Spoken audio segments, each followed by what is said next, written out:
નર્મદા જિલ્લામાં દીપડાઓ હુમલો કરવાનું પ્રમાણ દિન પ્રતિદિન વધતું જાય છે. અમે આની ગંભીર પ્રકારની નોંધ લીધી છે, પણ રાજ્ય સરકારમાં કોઈને કોઈ રીતના અમે કહીશું કે નર્મદા જિલ્લામાં કોઈ એવી ઓપરેશન ટીમ મૂકે કે જે આવા હિંસક પશુના સતત રક્ષણ માટે પ્રજાની સેવા કરે. એ પ્રકારના કોઈ પ્રકારની એવો સ્કોડ ટ્રાઇબલ વિસ્તારમાં ખાસ કરીને આવો જરૂર છે, કારણ કે જંગલોમાં જે પશુ રહેતા હતા એ જંગલ ખતમ થઈ જવાના કારણે એ ગામડાઓ તરફના ખાસ કરીને જે શેરડી કે કેળોના ખેતરોમાં કે સિંચાઈની ખેતી કરે તો તેવા ખેતરોમાં આવા દીપડા કે હિંસક પ્રાણીઓ એ આવવા માંડ્યા છે, જે આવનારા દિવસમાં નર્મદા જિલ્લા માટે એક ચિંતાનો વિષય છે.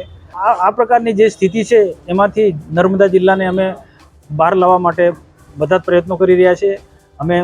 અમે તમને આપીશું પળેપળના સમાચાર. જો તમે અમારા નિર્ભય માર્ગ ન્યૂઝ ચેનલને સબસ્ક્રાઇબ કર્યું નથી તો અત્યારે જ નીચે આપેલા આઇકોન બટન પર ક્લિક કરીને સબસ્ક્રાઇબ કરો અને શેર કરવાનું ભૂલશો નહીં.